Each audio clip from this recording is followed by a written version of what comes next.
प्रकट हुए थे जिस धरा पर प्रकट हुए थे जिस धरा पर ब्रह्मा विष्णु महेश एक ही गोद में। प्रकट हुए थे जिस धरा पर ब्रह्मा विष्णु महेश एक ही गोद में। संयुक्त हुआ था इन तीनों देवताओं का बल, जहां पर एक ही गोद में। संयुक्त हुआ था इन तीनों देवताओं का बल, जहां पर एक ही गोद में। उस अनुपम अलौकिक बल की आभा बिखेरता है गोदाबल। उस अनुपम अलौकिक बल की आभा बिखेरता है गोदाबल। मिलता है जहां अत्रि और अनसुईया की कथा का हल। मिलता है जहां अत्रि और अनसुईया की कथा का हल। माता अनसुईया के सतीत्व की गोद में। माता अनसुईया के सतीत्व की गोद में प्रगटा था जो असीम अनंत बल।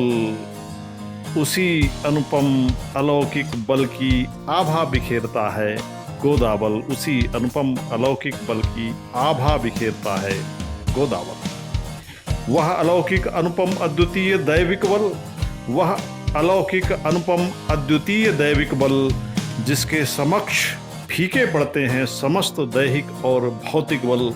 जिसके समक्ष फीके पड़ते हैं समस्त दैहिक और भौतिक बल। उसी अनुपम अलौकिक बल की आभा बिखेरता है गोदाबल। उसी अनुपम अलौकिक बल की आभा बिखेरता है गोदाबल। उसी पावन पवित्र धाम का नाम है गोदाबल। उसी पावन पवित्र धाम का नाम है गोदाबल। आइए आपको ले चलते हैं गोदाबल। आइए आपको ले चलते हैं गोदाबल।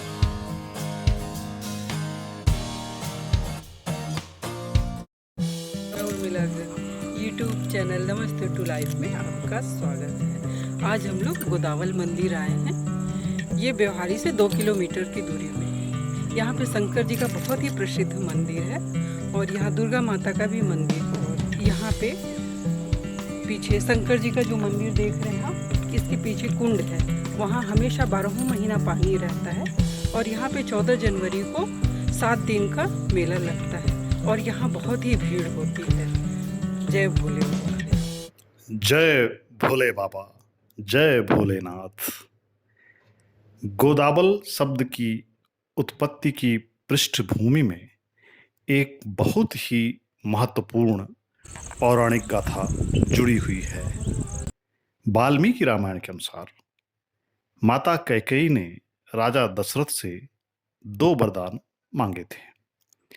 उनमें से पहला वरदान यह था कि भगवान राम को 14 वर्ष तक जटाजूट मृगछाला धारण करके दंडक नामक वन अर्थात दंडकारण्य में जाकर रहना है। जैसा कि वाल्मीकि रामायण में लिखा है कि नवपंच च वर्षाणि दंडकारण्यम आश्रितः चिराजिन जटाधारी रामो भवतु तापसः।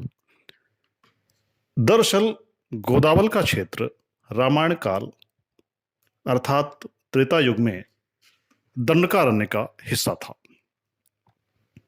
वाल्मीकि रामायण के अनुसार भगवान राम अयोध्या से वनवास के लिए निकलते हैं तथा चित्रकूट में कुछ दिन ठहरते हैं, जहां भरत उनसे मिलने के लिए आते हैं। इसके बाद भगवान राम चित्रकूट से आगे बढ़ने का निर्णय लेते हैं। चित्रकूट से आगे बढ़ने से पहले भगवान राम अत्रि मुनि के आश्रम जाकर अत्रि मुनि और उनकी पत्नी अनसुईया से मिलते हैं। तत्पश्चात भगवान राम, लक्ष्मण और सीता अत्रि मुनि के आश्रम से विदा लेकर दंडक वन अर्थात दंडकारण्य में प्रवेश करते हैं। भगवान राम, लक्ष्मण और सीता अत्रि मुनि के जिस आश्रम में ठहरे थे, अत्रि मुनि का वह आश्रम चित्रकूट के पास था। यह आश्रम वर्तमान सतना जिले में आता है। लेकिन पौराणिक गाथाओं से स्पष्ट है कि ऋषि मुनियों के आश्रम एक ही स्थान पर नहीं हुआ करते थे, अपितु समय समय पर ऋषि मुनि एवं तपस्वी गण अपना आश्रय बदलते रहते थे। भगवान राम, लक्ष्मण और सीता अत्रि मुनि के जिस आश्रम में ठहरे थे तथा जो आश्रम चित्रकूट के पास सतना जिले में है, उस आश्रम से पहले अत्रि मुनि का आश्रम गोदावल में था। क्योंकि जब भगवान राम, लक्ष्मण और सीता अत्रि मुनि और उनकी पत्नी माता अनुसुईया से मिले थे, उस समय ऋषि दंपति वृद्ध हो चले थे। वृद्धावस्था से पूर्व इन ऋषि दंपति का आश्रम गोदावल में था। चूंकि अत्रि मुनि दंडक वन में गोदावल इत्यादि क्षेत्रों में पूर्व में निवास कर चुके थे, इसलिए उन्होंने दंडक वन में भगवान राम को आगे किस मार्ग से जाना था, इसका सुझाव दिया था, जो वाल्मीकि रामायण के अयोध्या कांड के 119वें सर्ग के अंतिम श्लोक में वर्णित है। एस पंथा महर्षीणाम फलान् आहरताम वने अनेन तु वनम दुर्गम गंतुम राघव ते क्षमम। अत्रि मुनि के बताए हुए मार्ग से चलते हुए भगवान राम, सीता और लक्ष्मण दंडक वन में प्रवेश करके पन्ना मैहर होते हुए गोदावल पहुंचते हैं, जहां वे कुछ दिन गोदावल में उस जगह व्यतीत करते हैं जहां कभी अत्रि मुनि का पुराना आश्रम हुआ करता था। गोदावल में पाई जाने वाली गुफाओं और कुंड से यह स्पष्ट प्रमाण मिलता है। गोदावल से भगवान राम, सीता और लक्ष्मण ताला, मानपुर, बांधवगढ़ होते हुए कटनी, जबलपुर से नर्मदा तट के रास्ते अमरकंटक पहुंचते हैं। इसके बाद वे एक बार पुनः उत्तर दिशा में मुड़कर सीतामढ़ी, गंधिया होते हुए सीतामढ़ी, हरचोका पहुंचते हैं और दंडकारण्य के उस भाग में पहुंचते हैं जो वर्तमान में छत्तीसगढ़ में आता है।